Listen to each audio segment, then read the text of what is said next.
নমস্কার বন্ধুরা, আমার চ্যানেলে আপনাদের স্বাগত। তো প্রতিদিনের মতো আজকেও একটা নতুন ধরনের ভিডিও নিয়ে এসেছি। আজ বানাবো তেল ছাড়া, রোদে দেওয়ার ঝামেলা ছাড়াই কাঁচা আমের ঝুরি আচার। তো চলুন দেখে নেওয়া যাক আমি কিভাবে এই কাঁচা আমের ঝুরি আচার তৈরি করি। এখানে নিয়েছি আম, কাঁচা আম। এরপর আমগুলোকে ছুলে নেব।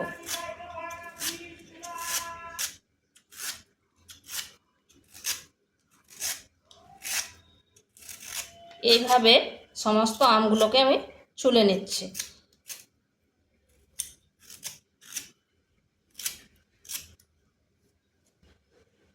সমস্ত আমগুলো ছুলে নিয়েছি।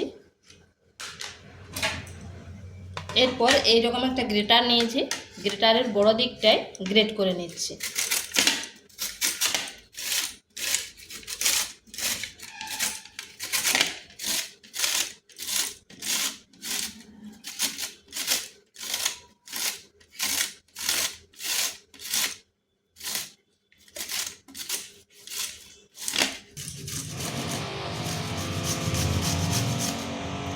এইভাবে সমস্ত আমগুলো গ্রেট করে নিয়েছি আর আঁঠিগুলোকে বাদ দিয়ে দিয়েছি।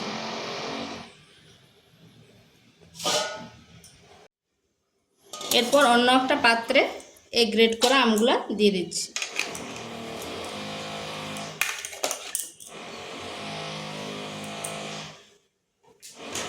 এখানে দিচ্ছি 250 গ্রাম চিনি।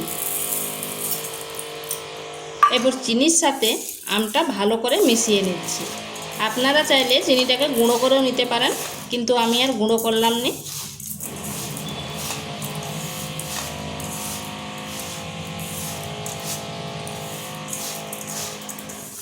এটা মাখানো হয়ে গেছে। এইভাবে আমি রেখে দিচ্ছি 10 থেকে 15 মিনিট। ওদিকে একটা মশলা তৈরি করে নিচ্ছি। এখানে শুকনো কড়াইয়ের মধ্যে ভেজে নিচ্ছি গোটা জিরা, ধনা, মৌরি, শুকনো লঙ্কা আর পাঁচফোড়ন। এইগুলোকে একটু ভেজে নেব।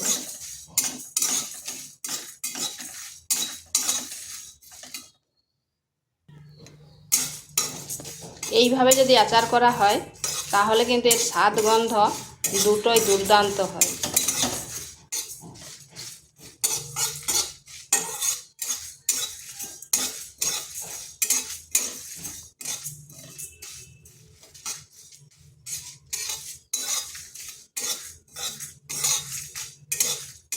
এগুলো ভেজে করে ঠান্ডা করে গুঁড়ো করে নেব।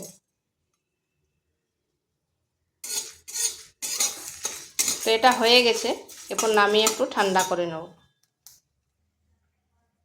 এদিকে দেখুন আম থেকে কতটা জল ছেড়ে দিয়েছে। এখানে দিচ্ছি পরিমাণ মতো লবণ, দিচ্ছি হলুদ গুঁড়ো, কাশ্মীরি লঙ্কার গুঁড়ো, আর দিয়ে দিচ্ছি 2 চামচ যে ভাজা মশলাটা তৈরি করলাম সেই মশলাটা। এরপর এগুলো ভালো করে মিশিয়ে নিচ্ছি।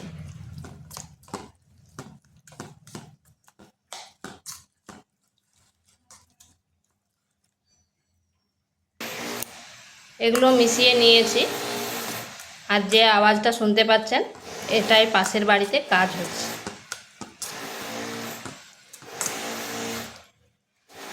এগুলো ভালোভাবে মিশিয়ে নিয়েছি। এখানে কড়াই বসিয়েছি। এরপরে কড়াইয়ের মধ্যে দিয়ে দিচ্ছি আমটা।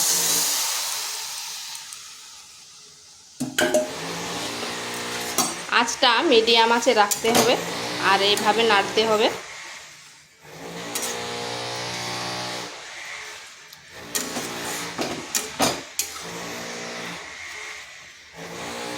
এটা কিছুক্ষণ পর পর নাড়তে হবে।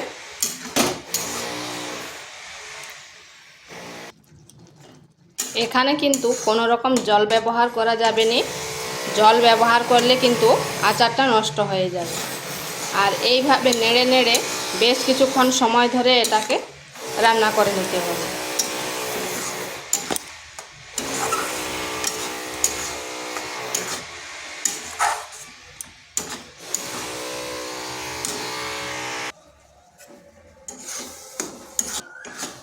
এটাকে নেড়ে নেড়ে এইভাবে শুকনো করে নিতে হবে, মানে এইভাবে শুকনো শুকনো করে নিতে হবে। আর এর থেকে বেশি শুকনো করলে তখন আবার শক্ত হয়ে যাবে। এটা প্রায় 20 থেকে 25 মিনিট স্লো আঁচে রেখে দিয়েছিলাম।